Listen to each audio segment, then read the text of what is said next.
Hello student, welcome to the session of social science. Today we are going to discuss the different forms of power sharing.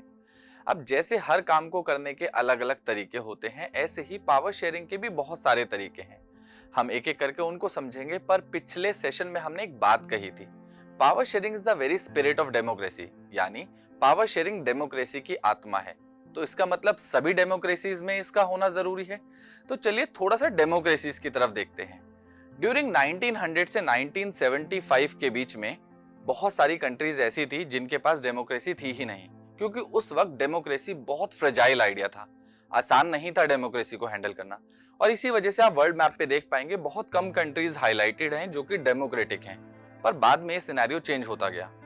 First world war, second world war हुई इसी session में, और इसके बाद धीरे धीरे माहौल बदलता चला गया. सेकेंड वर्ल्ड वॉर के बाद बहुत सारी कंट्रीज ऐसी थी जो डीकॉलोनाइज हुई, इंडिपेंडेंट हुई, और इनफैक्ट बहुत सारी तो कंट्री डिवाइड ही हो गई. बाद में उन्होंने ऑप्ट किया डेमोक्रेसी को.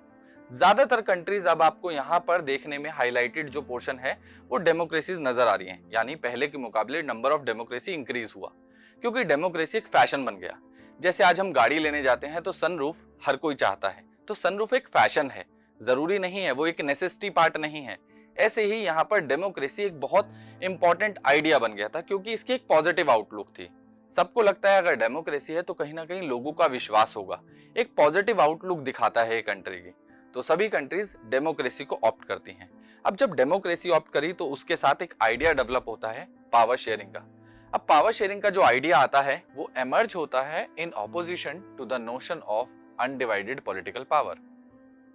अब ये अनडिवाइडेड पॉलिटिकल पावर कहीं ना कहीं जोर दे रहा है एक फॉर्म की तरफ, जो है monarchial form. Monarchial form of government एक ऐसी फॉर्म ऑफ गवर्नमेंट है जिसने दुनिया पर बहुत लंबे समय तक राज किया है.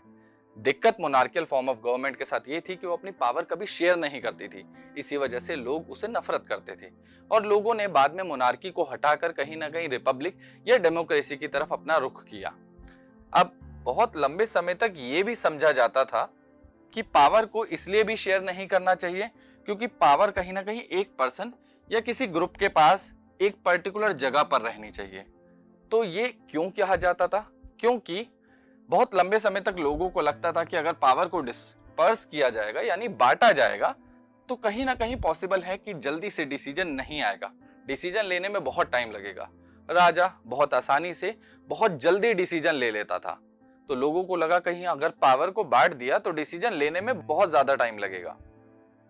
बट ये नोशन धीरे धीरे चेंज होता चला गया. जैसे जैसे डेमोक्रेसीज एमर्ज हुई, लोगों का ये विश्वास टूट गया.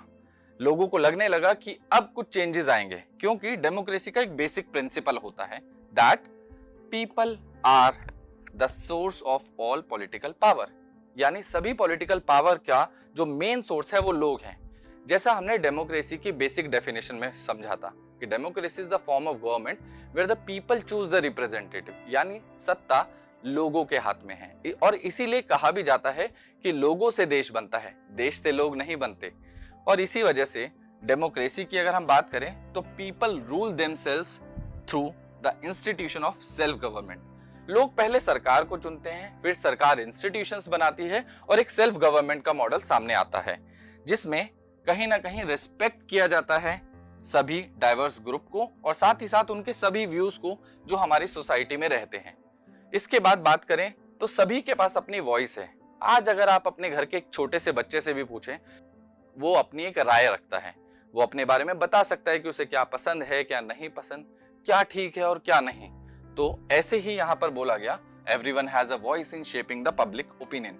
यानी पब्लिक ओपिनियन की बात करें तो सबकी अपनी अपनी राय होती है.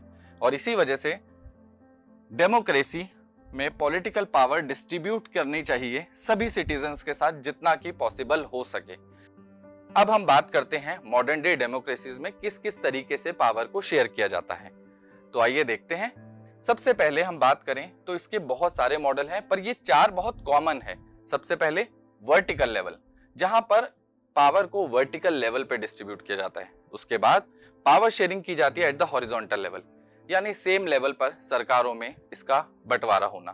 थर्ड है power sharing at the different social groups, यानी सोसाइटी में रह रहे अलग अलग सोशल ग्रुप्स के बीच में पावर को डिस्ट्रीब्यूट करना। चौथे नंबर पे बात करें तो power sharing among the different political parties, pressure groups और मूवमेंट। यहाँ पर अलग अलग पॉलिटिकल पार्टीज, प्रेशर ग्रुप और मूवमेंट्स के बीच में पावर को शेयर किया जाता है। पर आज हम बात करेंगे at vertical level. Vertical level पे पावर डिस्ट्रीब्यूशन होता क्या है?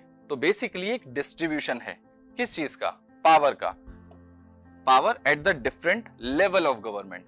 जैसे हम वर्टिकल लेवल जानते हैं, एक वर्टिकल लाइन, एग्जांपल के लिए इस तरीके से। अब इसमें अलग अलग तरीके के लेवल को इंट्रोड्यूस किया जाता है। जैसे सबसे पहले अगर हम बात करें तो सेंट्रल लेवल की बात करते हैं। सेंट्रल लेवल यानी देश की सबसे बड़ी सरकार जो पूरी कंट्री के बारे में सोचती है और कंट्री का ध्यान रखती है। इसके बाद government at the state and provincial and regional level. अब इसको एक एग्जांपल से समझाता हूं। आपके घर में अगर हम जॉइंट फैमिली की बात करें तो सबसे बड़े लेवल पे होते हैं दादा दादी, जो पूरे परिवार के बारे में सोचते हैं और उनसे रिलेटेड सारे फैसले लेते हैं। उसके बाद उनके बच्चे जो अपने अपने परिवारों के लिए फैसले लेते हैं। अब इसी तरीके से हम बात करें तो स्टेट गवर्नमेंट आता है। स्टेट गवर्नमेंट में स्टेट अपने स्टेट की बात करती है। जैसे कि आपके मम्मी पापा अपने फैमिली के लिए, यानी आप और आपसे रिलेटेड चीजों के बारे में सोच सकते हैं और फैसले ले सकते हैं। पर अगर पूरे परिवार की बात करोगे तो उसके लिए दादा दादी से कंसल्ट करना पड़ेगा। वो सेंट्रल लेवल हो गया। आपके मम्मी पापा स्टेट गवर्नमेंट को रिप्रेजेंट कर रहे हैं और आप आ जाते हैं सबसे नीचे, जो कि है लोअर लेवल पे। तो इसी तरीके से स्टेट भी अपनी पावर को डिस्ट्रीब्यूट करता है लोअर लेवल पे, जहां पर अगर शहर है तो म्यूनिसिपैलिटीज होंगी और अगर गांव है तो पंचायत होगी। इस तरीके से स्टेट गवर्नमेंट भी चलाई जाती है। और ये जो मेथड है पावर को डिस्ट्रीब्यूट करने का, ये प्रिस्क्राइब करता है कॉन्स्टिट्यूशन, यानी कॉन्स्टिट्यूशन तय करता है कि किस टॉपिक पे कौन सी सरकार फैसला लेगी, यानी किसके ज्यूरिडिक्शन में क्या आता है क्या नहीं आता, ये पूरी तरीके से कॉन्स्टिट्यूशन बताता है। अब आइए देखते हैं इसे इंडिया के कॉन्टेक्स्ट में। हम ये क्यों भूल रहे हैं कि इंडिया भी एक डेमोक्रेटिक कंट्री है। अब इंडिया डेमोक्रेटिक कंट्री है तो यहाँ पर भी वर्टिकल पावर शेयरिंग देखने को मिलेगी। अब यहाँ पर हमारे पास 3 लेवल हैं। हालांकि जब कॉन्स्टिट्यूशन बना था वहां पर 2 लेवल थे, तीसरा लेवल था पर वो कॉन्स्टिट्यूशनल नहीं था। फिर बाद में एक अमेंडमेंट आया जिसके तहत तीसरा लेवल भी हमारा कॉन्स्टिट्यूशनल हो गया। सबसे पहले हम बात करते हैं पूरी कंट्री की।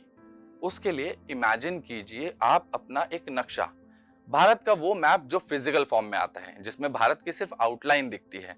तो ऐसे में जो वो इंडिया आपको दिख रहा है उसके लिए होती है सेंट्रल गवर्नमेंट, जो पूरे एंटायर कंट्री के लिए फैसले लेती है।